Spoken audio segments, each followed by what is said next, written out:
বাংলাদেশের সর্বশেষ গুরুত্বপূর্ণ আপডেট সংবাদ আপনাকে স্বাগত। শুরুতেই সংবাদ শিরোনাম, পরে বিস্তারিত।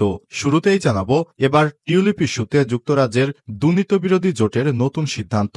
ছাত্র জনতার উত্তাল আন্দোলনের মুখে বাংলাদেশ ছেড়ে পালিয়ে যায় শেখ হাসিনা পালিয়ে যাবার পর তাদের পারিবারিক একের পর এক দুর্নীতি বের হচ্ছে। এরই ধারাবাহিকতায় টিউলিপ ব্রিটিশ মন্ত্রী তার উপর দুর্নীতির নানা রকম অভিযোগ পাওয়া গেছে। এবার টিউলিপ ইস্যুতে যুক্তরাজ্যের দুর্নীতিবিরোধী জোটের নতুন সিদ্ধান্ত। এ বিষয়ে গুরুত্বপূর্ণ সংবাদ জানাবো, সঙ্গেই থাকুন। এবারে জানাবো, বাণিজ্য মেলায় যুবদলের দুই গ্রুপের সংঘর্ষ, প্রাণ গেল একজনের। চট্টগ্রামের মিরসরাই শিল্প বাণিজ্য মেলায় চাঁদাবাজিকে কেন্দ্র করে দুই গ্রুপের মধ্যে সংঘর্ষে মোহাম্মদ মুন্না 22 নামে এক যুবক নিহত হয়েছে। জানাবো, চলতি বছরের মাঝামাঝিতেই নির্বাচন চায় ফখরুল। চলতি বছরের মাঝামাঝিতে জাতীয় নির্বাচনের আয়োজনের আহ্বান জানিয়েছে বিএনপির মহাসচিব মির্জা ফখরুল। আর সংবাদ সম্মেলনে আহ্বান জানান বিএনপির মহাসচিব। এবারে জানাবো, যৌথ বাহিনীর অভিযানে আটকের পর সাবেক ছাত্রদল নেতার মৃত্যু। নোয়াখালী সোনাইমুড়িতে সেনাবাহিনীর অভিযানে আটক ছাত্রদল নেতাকে গণধোলাই দেওয়া হয়েছে। এরপর হাসপাতালে তার মৃত্যু হয়। নিহত ব্যক্তির নাম আব্দুর রহমান 34। তিনি সোনাইমুড়ি উপজেলার সোনাপুর ইউনিয়নের হীরাপুর গ্রামের সাইদুল হকের ছেলে। ইউনিয়ন ছাত্রদলের সাবেক সাধারণ সম্পাদক ছিলেন। সেনাবাহিনীর সদস্যরা তার কাছে কার্তুজ ও কিরিচ পেয়েছে বলে অভিযোগ পাওয়া গেছে। এদিকে নওগাঁবার নির্বাচন, আওয়ামী লীগের দোসরদের ছাত্র জনতার হুঁশিয়ারি। নওগাঁ আদালতে আওয়ামী লীগের দোসরদের আইনজীবীদের অবাঞ্ছিত ঘোষণা করে লিফলেট বিতরণ করা হয়েছে। আজ আদালত চত্বরে এই লিফলেট বিতরণ করেন বৈষম্যবিরোধী ছাত্র জনতা। এবং সর্বশেষ জানাবো, পাকিস্তানের স্বর্ণের খনির সন্ধান। পাকিস্তানের পাঞ্জাব প্রদেশের সাবেক খনি ও খনিজ মন্ত্রী দাবি করেছেন 28 লক্ষ তোলা স্বর্ণের খনির সন্ধান পাওয়া গেছে, যার মূল্য 800 বিলিয়ন রুপি। ব্যাপক গবেষণার মাধ্যমে খনির বিষয়টি নিশ্চিত হওয়া গেছে। প্রায় 32 কিলোমিটার জুড়ে এই স্বর্ণের খনি বিস্তৃত। খবর জিও নিউজের। পাকিস্তানের প্রাদেশিক মন্ত্রিসভার সাবেক সদস্য জানিয়েছেন, পাকিস্তানের ভূতাত্ত্বিক জরিপ দ্বারা স্বর্ণের খনির বিষয়টি নিশ্চিত করা হয়েছে। প্রিয় দর্শক, এতক্ষণ শুনছিলেন সংবাদ শিরোনাম, এবারে বিস্তারিত। তবে তার আগে বন্ধুরা, অনুরোধ থাকবে সংবাদটিতে একটি লাইক দিন। এই চ্যানেলে আপনি নতুন হয়ে থাকলে আমাদের সংবাদটি দেখতে দেখতে চ্যানেলটি সাবস্ক্রাইব করে রাখুন। কমেন্ট করে আপনার মূল্যবান মতামত জানিয়ে দিন আপনি বিশ্বের কোন দেশ থেকে বা বাংলাদেশের কোন স্থান থেকে আমাদের সংবাদটি দেখছেন এবং শুনছেন। এবারে বিস্তারিত। এবার টিউলিপ ইস্যুতে যুক্তরাজ্যে দুর্নীতিবিরোধী জোটের নতুন সিদ্ধান্ত।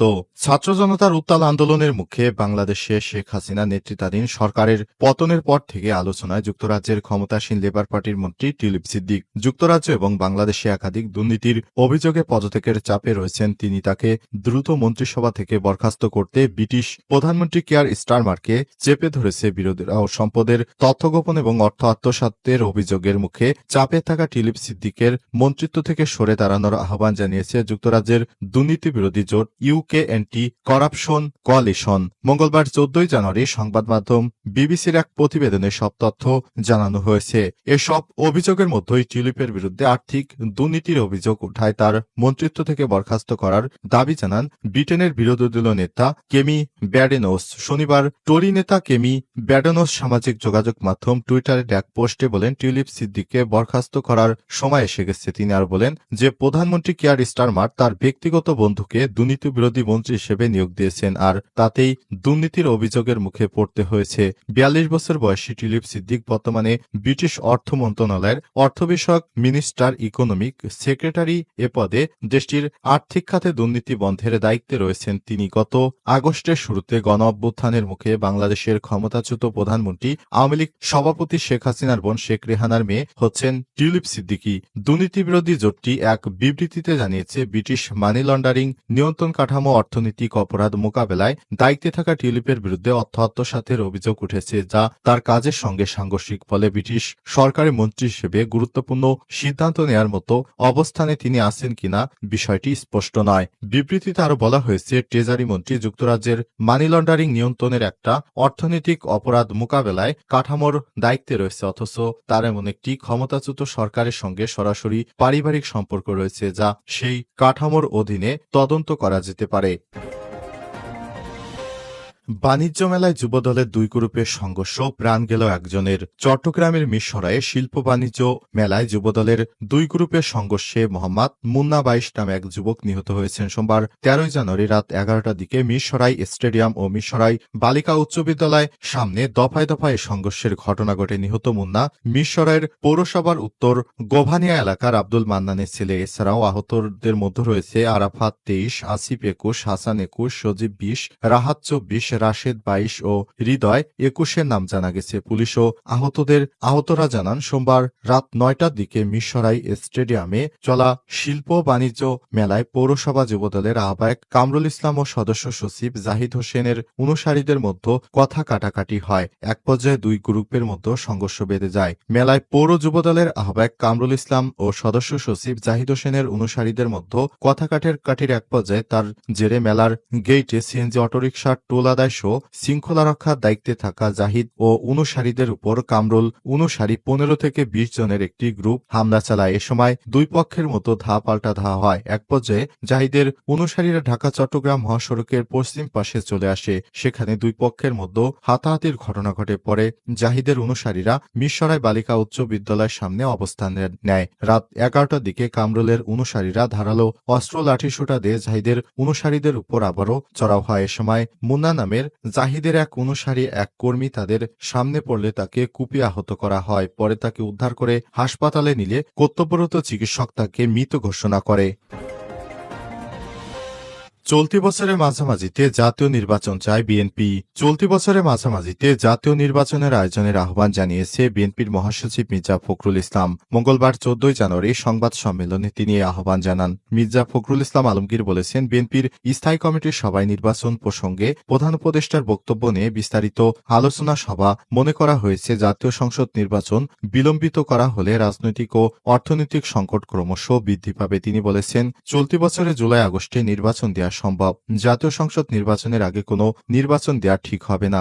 দেশকে সঠিক পথে নিতে হলে জাতীয় সংসদ নির্বাচন ছাড়া অন্য চিন্তা কিভাবে আসে এবং নির্বাচন পেছনের চিন্তা কিভাবে হবে। বিএনপি এবং জামাতের মধ্যে নির্বাচন ইস্যুতে বেশি একটা দ্বিমত নেই। বিএনপি ক্ষমতায় গেলে ফ্যাসিবাদের চলমান বিচার প্রক্রিয়া অব্যাহত থাকবে।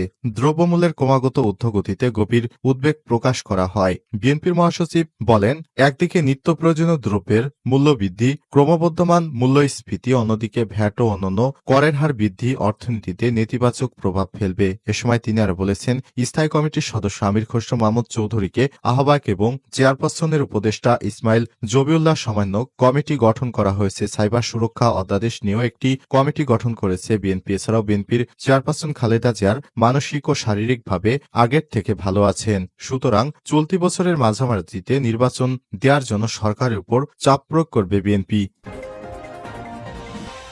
যৌথ বাহিনীর অভিযানে আটকের পর সাবেক ছাত্রদল নেতার মৃত্যু। নোয়াখালীর সোনাইমুড়িতে যৌথ বাহিনীর অভিযানে আটক ছাত্রদলের সাবেক এক নেতা হাসপাতালে মারা গেছে।